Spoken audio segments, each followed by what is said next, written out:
Haleluya. Ndabaramukije bene data, amahoro y'umwami wacu Yesu Kristo abane n'umwe umwe wese.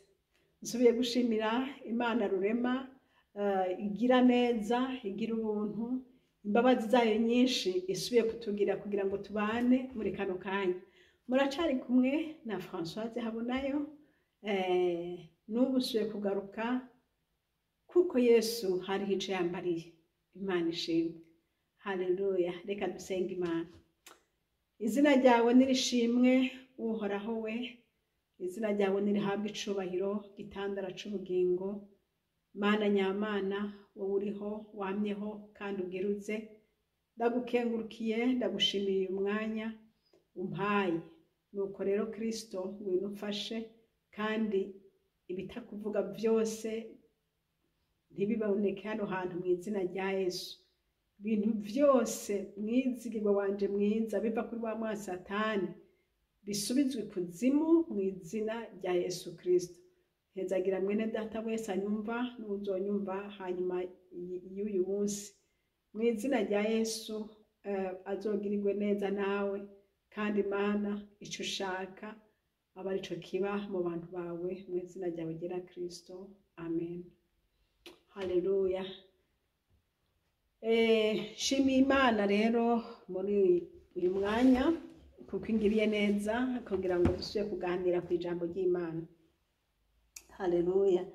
Mfise ijambo ry'Imana ngomba ko tuganirako, ni ijambo riri mu igitabo cyo guharura ibice ni 23.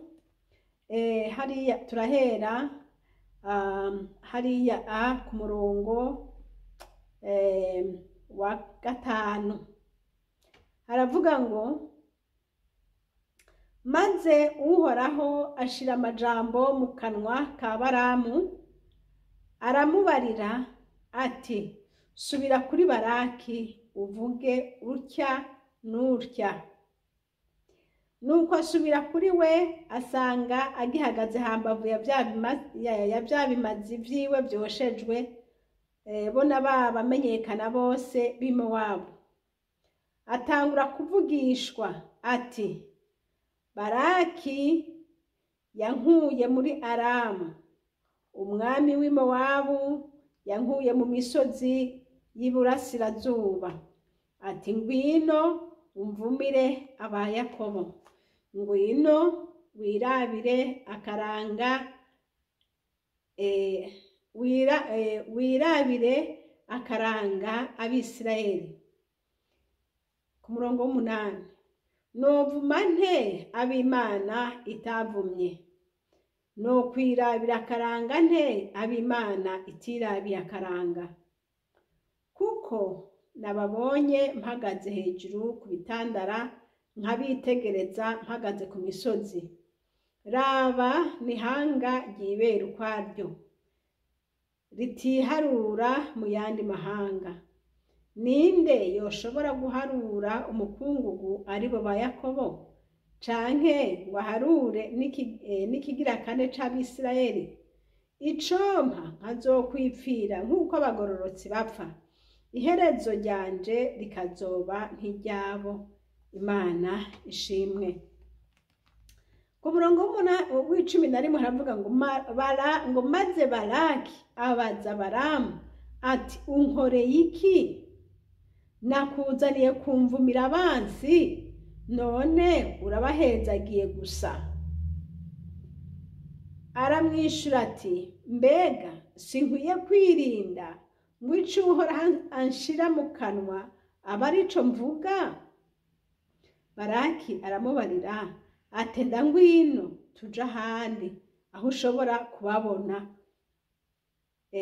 ubona uruhande rumwe rwabo rwonyene, si bose, uheze ubamvumire uhagazeho. Tujabuke ku murongo wa 20. Haravuga ngo, raba nabariwe kubahezagira, nayo yarabahezagiye, nanje sinshobora kubihindura. nta bigabitanyo ibonye mu ba Yakobo, nta bugoryi ibonye mu Bisirayeli. Uhoraho Imana yabo ari kumwe nabo, muri bo haseserezwa impundu z'umwami. Imana yabakuye muri Egiputa bitwaje amahembe nk'ay'imbogo. Erega indagu ntaco yotwara ba Yakobo, canke ubupfumu ngo bugire ico butwara Abisirayeli. None biravugwa ku ba Yakobo no ku Bisirayeli ngo we kuntu Imana yakoze. Raba iryo hanga ribaduka nk'intambwe y'ingore, rivumbuka nk'intambwe y'ingabo. Ntiriryama ritariye ico ryishe, ritanyoye amaraso y'abishwe. 25. Baraki abarira Baramu ati ari ukubavuma, ari ukubahezagira, pfuma ubireka byose. Maze Baramu yishura Baraki ati sinakubariye yuko ico Uhoraho azovuga cose arico nkwiye gukora? Baraki abarira Baramu ati ngwino nkujana ahandi, kumbure Imana yokunda kubamvumira uhagazeyo. Imana ihaga icubahiro. Bene data bakunzi b'umwami Yesu Kristo, Umwami Imana uko yakora kera n'uyu munsi niko akora, kandi niko azokwama akora ibihe byose. Imana ishimwe. Ijambo ry'Imana ryaravuze ngo Imana ngo nta nkunzi igira. Ariko kandi hari handi hantu nasomye ijambo ry'Imana rivuga ngo nkunda bankunda, ngo kandi abandondera ubutahumeka bazombona. Imana nishimwe. Uhoraho yaravuze ngo nkunda bankunda, kandi niko ako kantu kararyoshe. Nta muntu n'umwe atokunda bamukunda. Imana ishimwe. Naje babankunda ndabakunda. Yesu nahabwa icubahiro. Kandi n'ubundi wese ndibaza yuko akunda abantu bose bamukunda. Umuntu wese arakunda umuntu amukunda. Na data wa twese nuko barakunda abantu bamukunda. Imana ishimwe. Aha rero turabona ingene Abisirayeli bari bibereye ngaho, bari mu kiyaya, biyicariye ngaho. Hanyuma haboneka umuntu yiswe Baraki. Baraki ngo ababonye bicaye, ishavu riramurya. Ntibishoboka, araba bari buriya bwoko buriko buraba bwinshi, buriko biragirana gute? Atuma umuntu w'Imana yitwa Baramu, umuvugishwa w'Imana, ati ngwino ndakwitumire, ngwino umvumire burya bwoko, ngwino umvumire bariya bantu, ngwino ndakujana ahantu uhagarare ubitegereze ingene bangana nawe, uco bavuma. Yesu we. Ngeze aha hantu nca mbona ingorane abavugishwa n'Imana bafise. Muvugishwa n'Imana abihagazemo neza, akoreshwa n'Imana, agakora nk'uko Imana imubwiye. Muvugishwa n'Imana yamaze gusubira inyuma mu mutima wiwe, akoreshwa n'abantu, akaza aravuga n'ibinyoma, akavuga iby'Imana itamubariye, akavuga iby'abantu bashaka. Niko kaka karorero tubona. Baraki yaraza ati uyu Baramu ndamuha amafaranga, ndamuha ibyo akeneye, ndaza kumuhemba, mugabo akazi ndamutumye naka. Mu kanwa kiwe niyavuma abantu baravumika. Ubu rero ndamubwiye ni genda ngabariya ubabwire bavume, mw'izina ry'Uhoraho bavume. Yo Mana ishimwe. Baramu aca aravuga ati sawa ndaje, ntegurire ibimasa ndwi, ntegurire ngende ndabijane nosereze Uhoraho, hanyuma kumbure aragira icambarira. Ariko aramusezeranira ati ico azombwira cose nico nzovuga. Baraki nawe ati nta ngorane wepfa kugenda gusa sinakubara ibyo uza kuvuga. Aca aragenda, turabona arazana bya bimasa aragira bya bimazi, aratereka, aragira ibyo yagira nyene. Kandi na Baraki bari kumwe. Aca aramubwira ati ariko wewe ahagarara hariya kure, jewe ngende jenyene, icyo umwami ambarira nico ncaza gukora. Jambo ry'Imana ratubwira ngo yaragiye, Imana ikiramubwira. Naha rero natanguye gusoma, tigenda umubarire Baraki umubwire. Aca arashikaho, aca aravugishwa ati Imana data ntihabwa icubahiro. Aca aravuga aha ku murongo w'indwi, atangura kuvugishwa ati Baraki yankuye muri Aramu, umwami w'Imowabu yankuye mu misozi y'iburasirazuba. Ati ngwino umvumire aba Yakobo, ngwino wirabire akaranga Abisirayeli. Bene data, uyu muntu yavugishijwe n'Imana, akaca ari imbere ya Baraki, aca atangura guha mesaje Baraki nyene. Aramubwira ati nguko uko Imana ivuze, umwami w'Imowabu yankuye hariya, aranzana ambwira ngo ngwino umvumire Abisirayeli. Muri iri jambo yamuhaye mesaje yiwe ati data yakubonye, ijuru ryakubonye, ryabonye ingene wankuye hariya nibereye, ingene wampamagaje, nico wantumye kuza gukora. Imana ishimwe. Tangura kumwumvisha ati wari uzi ngo uri wenyene, ariko hamwe wabimbarira Imana yavyumva. Mweneda, hari igihe wibaza ngo bya bindi uri kuravuga ubwira umugenzi wawe uti genda ugira uku. Muri iyi minsi numvise ko hari abantu barungana mu nzu y'Imana. Kujya ugenda ukabwira uti naka uze gushira mwicaye umumpere, uze gushiramo aka kantu, ushiremo uhengere ku isahani yiwe, ugenze gutya na gutya na gutya. Bijya byose uhora haba yabibonye. Hamwe hoze umuvugishwa yashavuga ati nabonye hahandi mwari mwicaye wavuze uku nuku nuku nuku. Baramu rero adondera Baraki iby'Imana iriko iramubwira. Imana imusubiriramwo ati Baraki yankuye muri Aramu, umwami w'Imowabu yankuye mu misozi y'iburasirazuba. Ati ngwino umvumira aba Yakobo, ngwino wirabira akaranga k'Abisirayeli. Umurongo w'umunani niwe wamuciye ivutu cane Baraki, kuko naho yariko arumva yarumva ati yego niko namuhamagaye, nego nivyo nukuri, namubwiye ni ngwino umvumira Abisirayeli, yego nivyo nukuri. None nirindi jambo k'Imana yavuze, mbega Imana yavyemeye canke yavyanse? Mu mutima we yararindiriye iyi mesaje yo ku murongo w'umunani, niyo yararindiriye. Aravuga ati novuma nte ab'Imana itavumye, no kwirabira akaranga nte ab'Imana itirabiye akaranga? Kuko nababonye mpagaze hejuru ku bitandara, nkabitegereza mpagaze ku misozi. Raba nihanga ryibera ukwaryo, haleluya, ritiharura mu yandi mahanga. Ninde yoshobora guharura umukungugu aribo ba Yakobo, canke ngo aharure nikigira kane c'Abisirayeli? Icampa nkazokwipfira nk'uko abagororotsi bapfa, iherezo ryanje rikazoba nk'iryabo. Maze ngo Baraki ku murongo w'11 abaza Baramu ati unkoreye iki?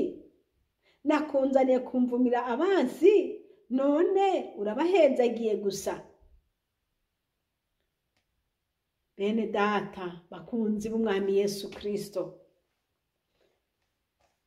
Imana ni Imana ikomeye, ni Imana ikora nk'Imana nyene. Umuntu agomba kumererwa neza no kuba inshuti y'Imana, nace bugufi agende yumvira Imana. nayo ahandi imana si umuntu ngo bayikwegere mu ruhande bashaka. Oya, imana ni imana, ivuga ukuri, igendera mu kuri, kandi ugomba kuba umukunzi w'imana nawe yinjira muri kwa kuri, agahagarara muri kwa kuri. Atari aho naho imana ntihagarara mu manyanga, kandi imana ntihezagira abanyamanyanga. Uhoraho adutabare. Baraki yari yibaza ati Baramu ko namuhamagaye akaza n'ibyo ndamubwira arabikora, ariko ntiyabimukoreye. Yakoze kuko imana yamubwiye, kuko imana yavuganye nawe. Imana nishimwe. Nanone imana irabashingira intahe ati nihanga ryibera ukwaryo, ati ninde yoshobora guharura ubwinshi bwabo. Mu rindi jambo ati imana izobahezagira, izobagira ihanga rinini cyane. Abo ubona Baraki ni bake, niba ishavu rikuriye cyangwa inzigo yagufashe, sonza igumye, kuko aba bantu ni ubwoko bwahezagiwe n'imana. Baramu ashishikara kuvuga nk'uko mpwemu w'imana yari aramuvugisha.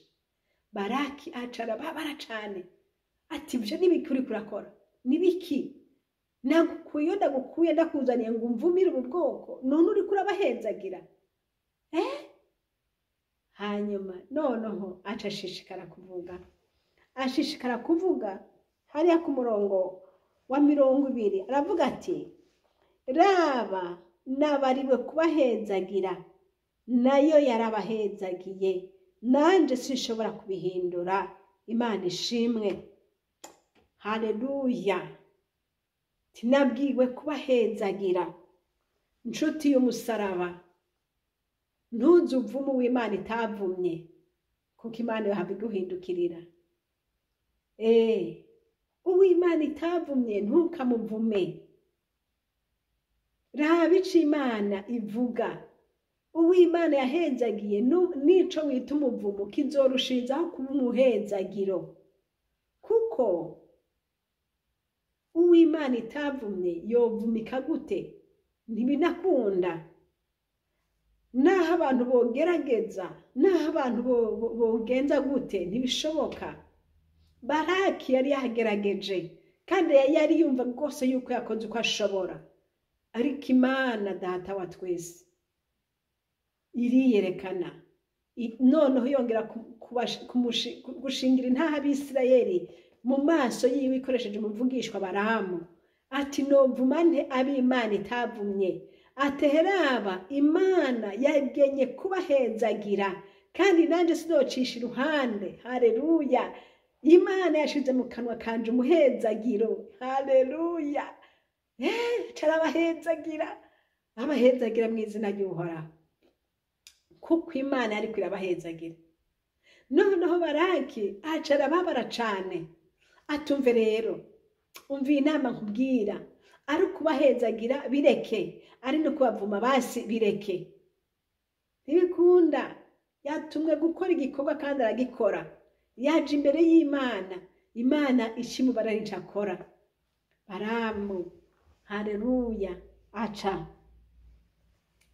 Baramu arabandanya ku murongo wa 21 ngo nta bigabitanyo ibonye mu ba Yakobo. Haleluya. Nta bugoryi ibonye mu Bisirayeli. Imana ishimwe. Uhoraho Imana yabo ari kumwe nabo. Noneho Baraki ndibazira ijambo ryaramwishe, ati Imana yabo iri kumwe nabo, ntibaheba. None umuntu yobavuma gute? Imana Data ishimwe. Ngo muri bo haseserezwa impundu z'umwami.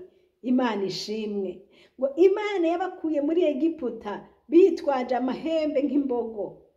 Imana ishimwe. Noneho haravuga ati erega indagu ntaco yotwara aba Yakobo. Haleluya. Indagu ntaco yotwara aba Yakobo. Ubupfumu ntaco bwotwara aba Yakobo.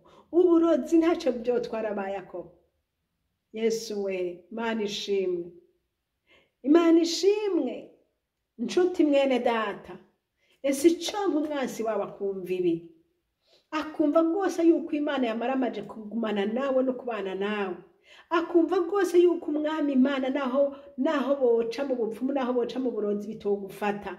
Ese icompa umwansi wawe akamenya neza yuko wahezagiwe n'Imana maze akakureka, kuko natakureka Imana izohindukira imugwanya. Twihishe muri Kristo Yesu, twigumira aho nyene. Haleluya, Imana ishimwe, Imana ishimwe. Bene data, y'amajambo yaranezereye, naciye mvuga nti Imana, ese icompa abantu bitirirwa izina ry'Imana nzima bakamenya agaciro kari mu bana b'Imana, bakamenya agaciro kari kuguma muri mu Mana, bakamenya yuko Imana data wa twese ibonera kure ivyo umuntu yiyumvira, ibonera kure imigambi y'umuntu afise mu mutima. Imana isomera kure rya kete utarasohora ariko ricanditswe mu mutima wawe. Ya Imana ishimwe.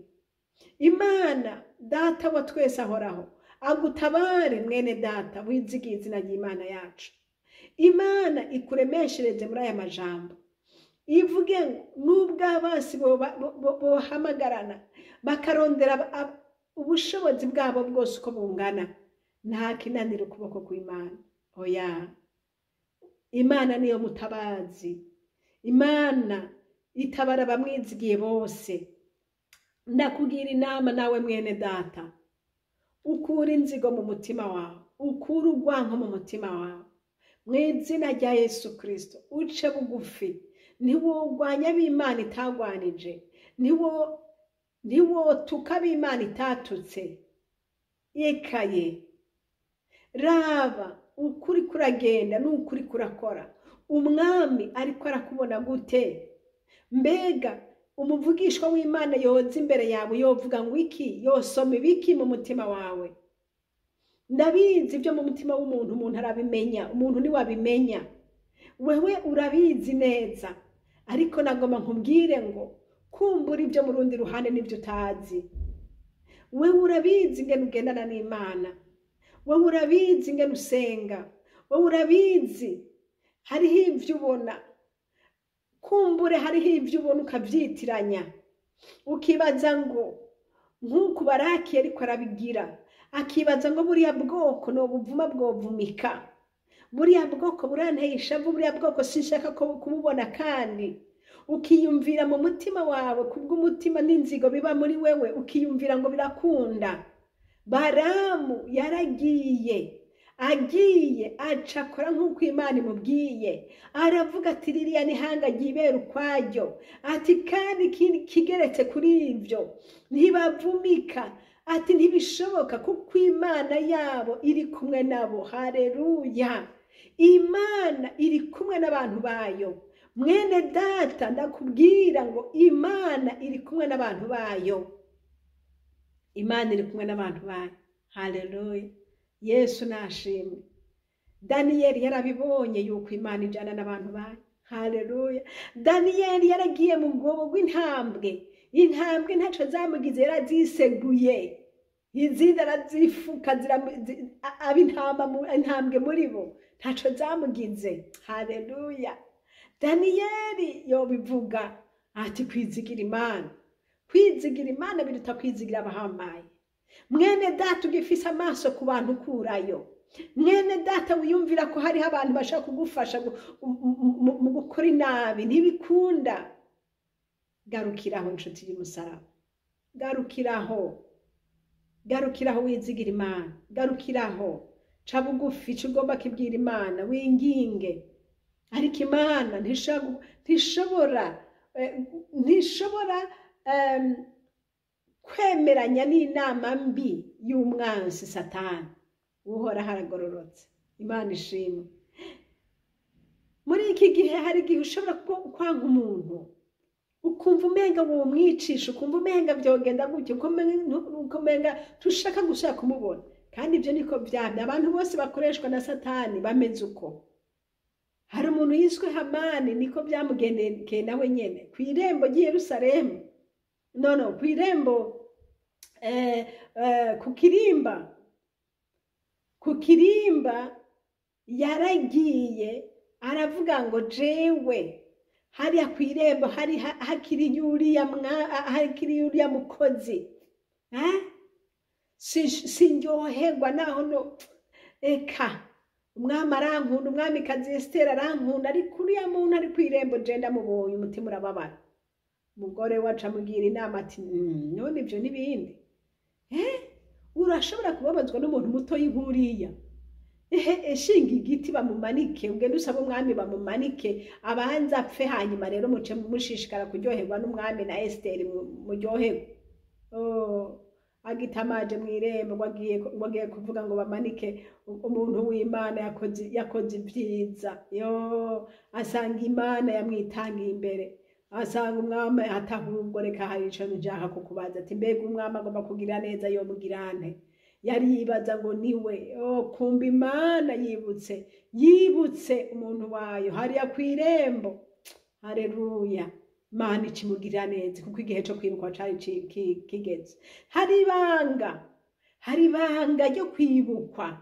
Imana irakwibuka mu gihe Satani we wabona ati ndavyujuje, izi nizo saha zo kwihora umwansi wanje, raba ibi nibi byose byakunze, izi nizo saha.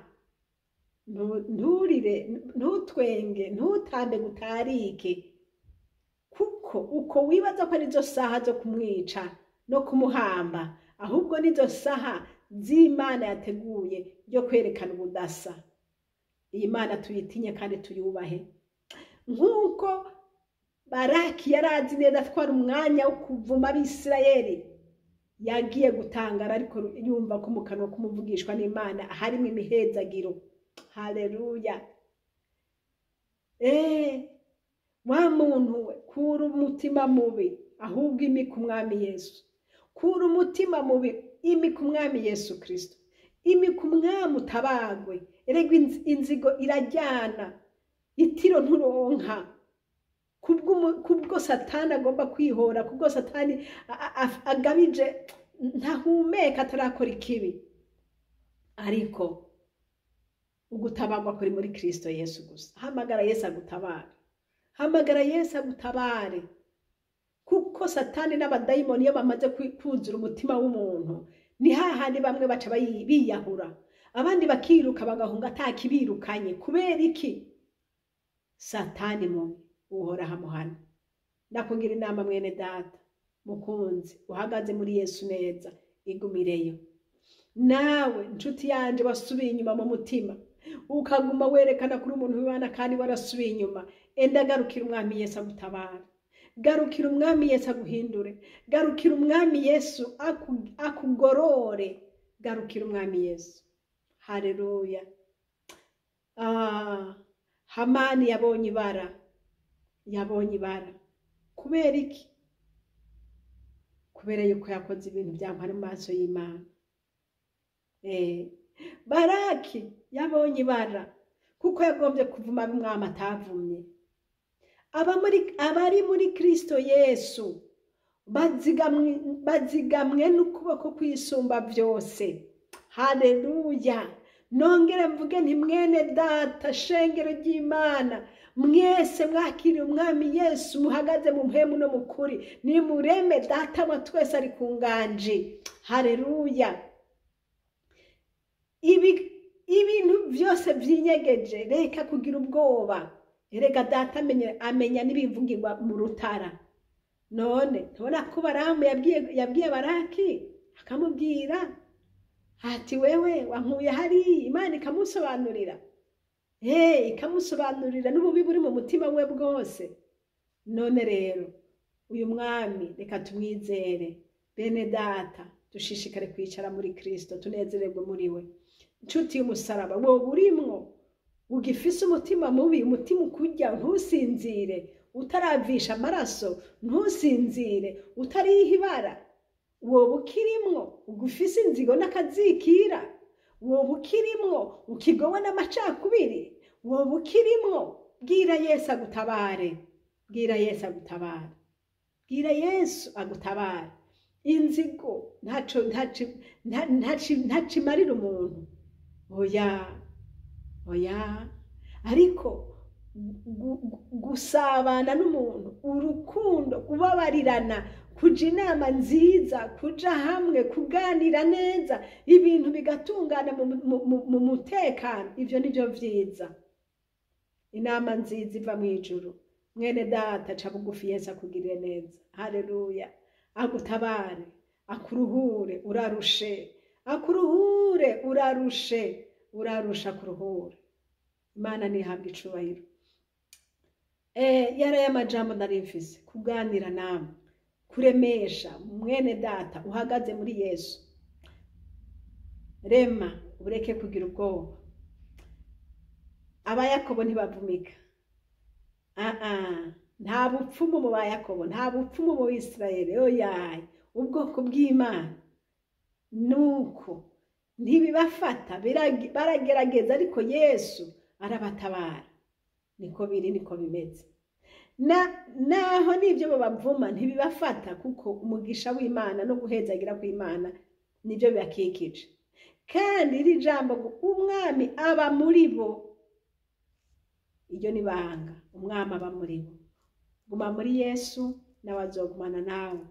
Ntazoguta, ntazoguhemukira, niko yavuze. Imana ishimwe. Abakwanka, abagutuka, abakubeshera, abakwimbira icobo, uko vyomera kose, ihangane, Yesu azokuneshereza. Mpindukire kuri mwene data wundi nawe, ca bugufi, wihane, urondera Imana, usabe gutabarwa kuva ku Mana. Yesu aragutabara. Yesu aragutabara. Icazanye Yesu ngo nuko abarusha n'abaremerewe bose abaruhura. Icazanye Yesu nuko baronka ubugingo muri we. Muntu wese akenye agomba Imana, yogorora Imana, nayo iramutabara. Nuko Yesu Kristo abahezagire. Haleluya. Yesu abahezagire. Bene data, turi mu rugendo, turi mu ntambara, tugwana n'isi na Satani, ariko kunesha kuri kuva kuhoraho Imana. Nta zindi ngomezi, nta kindi. Wewe senga Imana, uce bugufi, abaguhama ubasengere. Ntubishure ibibi bagukorera, uhapi, kuko bari kurwana nabi. Senga Imana, ca bugufi, uceceke, urindire ukuboko kw'Imana. Imana ibaha umugisha kandi bahezagire. Ndabakunda cane. Haleluya. Kandi turushizeho gusengeranirana. Nshuti mwene data, intambara uri kucamwo, ushaka ubugwaye, ushaka ubugwaje, ushaka ufise intambara z'ubukene, ushaka ufise intambara zindi, ariko uko biri kose, Yesu ari kumwe n'abantu bayo. Yesu ari kumwe n'abantu biwe.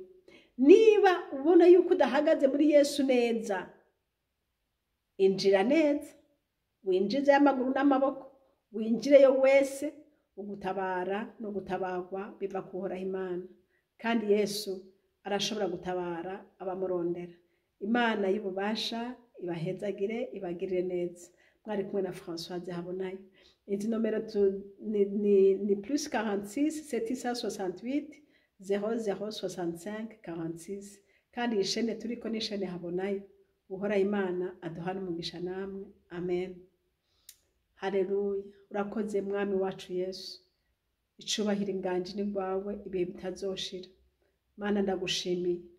Haleluya. Uko wamye werekana kuri kumwe n'ubwoko bwawe n'izi saha niko bikimeze. Izina ryawe nirishimwe. Haleluya. Amanyanga ya Baraki ariko yarondera Baramu ngo aze kumufasha.